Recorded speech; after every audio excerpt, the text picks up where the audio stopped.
अभी आप अज्ञान से युक्त हैं, इसलिए आपको ऐसा लगता है कि अगर अमुक अमुक भोग मिल जाएं, अमुक अमुक सुख मिल जाए संसार का, तो हम सुखी हो जाएं। लेकिन जिनको वो भोग प्राप्त है, जिनको वो सुख प्राप्त है, वो उनमें सुखी नहीं है। मान लीजिए, कई बार सत्संग में सुनाया है ये बात इसीलिए सुना रहे हैं कि आप तो अल्प भोगों के स्वामित्व को धारण करते हैं। मेरे पास इतना रुपया, इतनी जमीन, इतना। चक्रवर्ती सम्राट महाराज भर्तृहरि जब युवावस्था को प्राप्त हुए, तो युवावस्था में सबके हृदय में भोगाकर्षण होता है। सबको अच्छा लगता है, सुंदर पति हो, सुंदर पत्नी हो, सुंदर महल हो, खूब भोग सामग्री हो, हमारी आज्ञा पालन करने वाले सेवक हो, आदि आदि। जितना तुम सोच सकते हो उससे बहुत अधिक महाराज भर्तृहरि जी के पास था। क्योंकि चक्रवर्ती उसे ही कहते हैं। भूमंडल में एक छत्र राज्य, जहां से सूर्य उदय होता है और जहां सूर्य अस्ताचल को जाते हैं, वहां तक उनका एक छत्र स्वामित्व। छोटे भाई विक्रमादित्य महान बलशाली, महान बुद्धिमान, कुछ कमी नहीं। यौवन अवस्था का आवेश, बार बार मन भोगों की तरफ, इंद्रियां भोगों की तरफ, क्योंकि इनका प्रमथन स्वभाव है। प्रमथन माने मथ देना, व्याकुल कर देना। जिस भोग का स्फुरण हुआ, संकल्प बना, क्रिया के लिए व्याकुल कर देना, ये प्रमथन स्वभाव वाली इंद्रियां भी हैं और प्रमथन स्वभाव वाला मन भी है। जब तक प्रभु का आश्रय नहीं है, तब तक इस व्याकुलता को कोई सह नहीं सकता। इसी व्याकुलता के वश में आके थोड़ी गलती हो जाती, जीवन भर जेल भोगते हैं, पाप बन जाता है, शरीर असाध्य रोगों से ग्रसित हो जाता है, कोई पूछता भी नहीं। बस इन्हीं इंद्रियों के प्रमथन स्वभाव से दुर्गति होती है। इसको जो सह जाए वही भगवान का निज जन कहलाता है। यम ही न व्यत्यंते ते पुरुषम पुरुषर्षभ। जो इन इंद्रियों के प्रमथन स्वभाव वाले व्याकुलता, विषय आकर्षण को सह गया, वही परम पद का अधिकारी होता है। यम ही न व्यत्यंते ते पुरुषम पुरुषर्षभ सम दुखा सुखाधीरम स्वमृतत्वाय कल्पते। वही अमृत पद का अधिकारी अर्थात परम पद का अधिकारी अर्थात अविनाशी सच्चिदानंद प्रभु के नित्य सानिध्य को प्राप्त होता है। जो इंद्रियजन्य भोगों की व्याकुलता को सह जाए, पर वो वही सह सकता है जिसने परम सामर्थ्यशाली भगवान श्री हरि के नाम का आश्रय लिया है। भर्तृहरि जी के हृदय में स्त्री के प्रति आकर्षण पैदा हुआ। सर्व सामर्थ्यशाली थे, आदेश किया। कई बार सुनाया है, पर ये बार बार सुनकर कम से कम समझ में तो आ जाए। विश्व की सबसे सुंदर राजकुमारी को हमारे पास पत्नी के रूप में वर्ण करने के लिए लाया जाए। कौन नहीं चाहेगा ऐसे सम्राट, ऐसे सुंदर वैभवशाली राजा को अपना पति बनाना। एक पिंगला नाम की बहुत सुंदरी युवती को वर्ण किया भर्तृहरि जी ने, और मन में विचारा कि आखिरकार भोगों में क्या सुख, इसके लिए मुझे एकांत चाहिए। विक्रमादित्य से कहा, आप राज्य शासन को संभालिए जब तक हम अनुभव नहीं कर लेते। महल में किसी भी तरह की राज दरबार की बात लेकर कोई ना आवे, मुझे स्वतंत्र छोड़ दिया जाए। राजाज्ञा, संपूर्ण भोगों की बाहुल्यता महल में। क्या कभी आग में धीरे धीरे घी डालने से आग शांत होती है क्या? ऐसे ही भोगों को भोगने से कभी कामाग्नि शांत थोड़ी होती है, और भड़कती है। अगर सुख हो तो विश्राम मिल जाए। एक दिन पिंगला काफी समय व्यतीत होने के बाद वो अपने महल की पीछे खिड़की से झांक रही थी।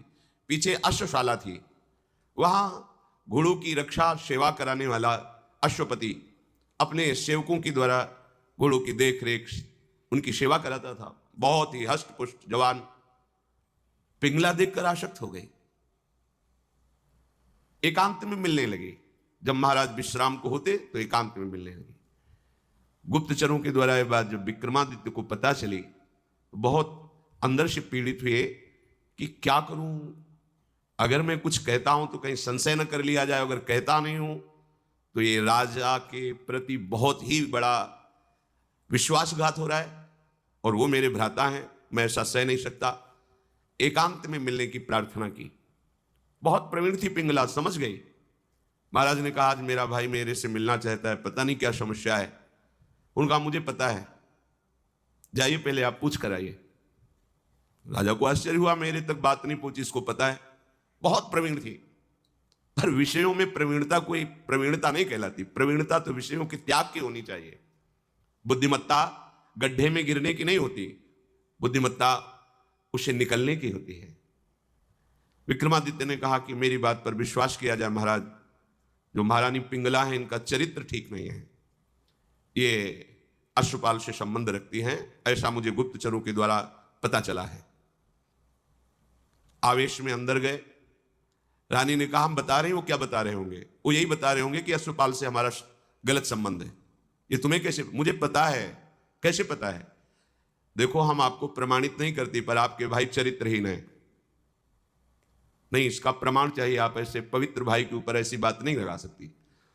तो धन दे करके किसी राज सैनिक को अपने अनुकूल करके किसी एक सदगृहस्थ परिवार को इस बात पे राजी किया कि तुम सभा में कहो कि हमारे बहू को ये राजपद पर होने पर गलत दृष्टि रखते हैं, गलत आचरण करते हैं, नहीं तो तुम्हारे पूरे परिवार को मरवा दूंगी। और महारानी पद में है, अगर ऐसा बोला तो सब सुख सुविधाएं आपको दे देंगी। वो बेचारा राज भय के कारण ऐसा ही बोला। महाराज की आसक्ति थी पिंगला में, भर्तरी जी की। उन्होंने बिना कुछ विचारे पिंगला की सलाह से और वो प्रमाण सदगृहस्थ जो बोला उससे उन्होंने विक्रमादित्य का राज निष्कासन आदेश कर इन्हें राज्य से बाहर कर दिया जाए, कभी हमारे सामने ना आए, हमारा ऐसा धर्महीन भाई नहीं हो सकता। विक्रमादित्य ने समझाने की कोशिश की, लेकिन उनको समझ में नहीं आया। अब तो स्वतंत्रता, लेकिन जो धर्म युक्त होता है भगवान उसकी रक्षा करते हैं। एक ब्राह्मण तपस्या कर रहा था धन लाभ के लिए। देवराज इंद्र प्रकट हुए और उन्होंने कहा कि ये लो अमृत फल, और अंतर्ध्यान हो गए। ब्राह्मण ने कहा वैसे ही दरिद्र हूं, भूखे मर रहा हूं, अमर होके क्या करूंगा, मुझे तो धन चाहिए था। तो चलो, विचार आया भगवत प्रेरणा से कि ये फल हम महाराज भर्तरी जी को दे देते हैं। अगर धर्मात्मा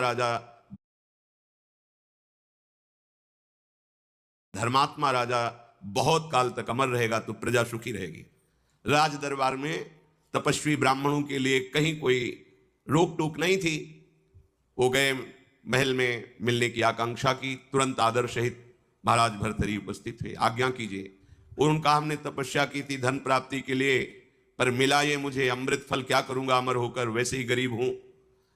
हमारी इच्छा है कि आप जैसे धर्मात्मा राजा यदि अमर रहेंगे तो प्रजा का पुत्रवत पालन करेंगे, और मुझे धन चाहिए तो आप धन दिला दीजिए और ये अमर फल ले लीजिए। अविश्वास की कोई गुंजाइश नहीं थी, क्योंकि तपस्वी ब्राह्मण थे। महाराज भर्तरी ने आदेश किया जितना ये धन चाहे इनको दे दिया जाए। अमर फल लेकर एकांत में विचार किया कि मेरा संपूर्ण मन तो पिंगला में लगा हुआ है, मैं अमर होकर क्या करूंगा। यदि पिंगला अमर हो जाए तो जब तक जीवित रहूंगा ये हमारे साथ रहेगी। पिंगला को बुलाया और कहा महारानी ये फल खा लीजिए, हमारे देश के ब्राह्मण की तपस्या से ये अमर फल मिला है, इससे तुम मरोगी नहीं, अमर हो जाओगी। उनका आपको पता है कि अमर फल ऐसे नहीं पाया जाता, स्नान आदि करके देवार्चन करके हम पा लेंगे, दे दीजिए। ले लिया। पिंगला ने विचार किया कि अगर मेरा मित्र अश्वपाल अमर हो जाए तो फिर हमारा मिलन होता रहेगा। एकांत में जब अश्वपाल मिला तो उसको अमर फल दे दिया कि तुम पालो इसे। उसने भी कहा हम पालेंगे, लेके चला गया। और उसकी परम आसक्ति थी महाराज के दरबार की नर्तकी वैश्या से। नवयुवती अत्यंत सुंदर। उसने उस वैश्या को बुलाया अश्वपाल ने और कहा कि अमर फल मुझे प्राप्त हुआ है, मैं अमर होकर क्या करूंगा, मेरी आसक्ति कि अमर फल मुझे प्राप्त हुआ है, मैं अमर होकर क्या करूंगा, मेरी आसक्ति तो तुम्हारे में है, तुम इसे पालो, अमर हो जाओगी, तो जब तक मैं जीवित रहूंगा तुम्हें देखता रहूंगा, तुमसे मिलता रहूंगा। वैश्या ने फल ले लिया।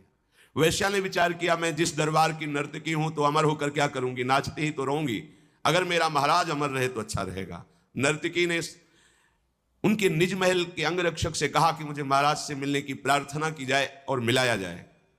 महाराज कृपा करके मिले, क्या बात है। तो उनका मैं आपके दरबार की नर्तकी हूं, मुझे अमर फल मिला है, मैं आपको देना चाहती हूं। होश उड़ गए महाराज के, वही अमर फल।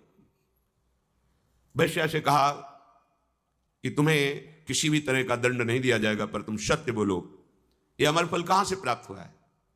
उनका ये अमर फल मेरा एक मित्र है जो राज परिवार के घोड़ों की सेवा कराता है, अश्वपति, उसने हमें दिया है।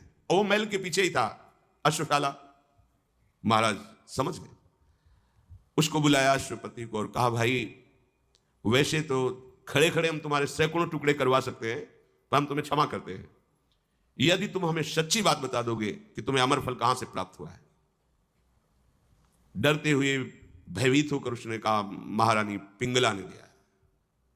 होश हो गए। ओहो, मुझ चक्रवर्ती सम्राट से यह तृप्त नहीं है, अश्वपाल से आ सकती। अश्वपाल महारानी पिंगला से आसक्त नहीं है, वैश्या से। धिक्कार है इस काम को।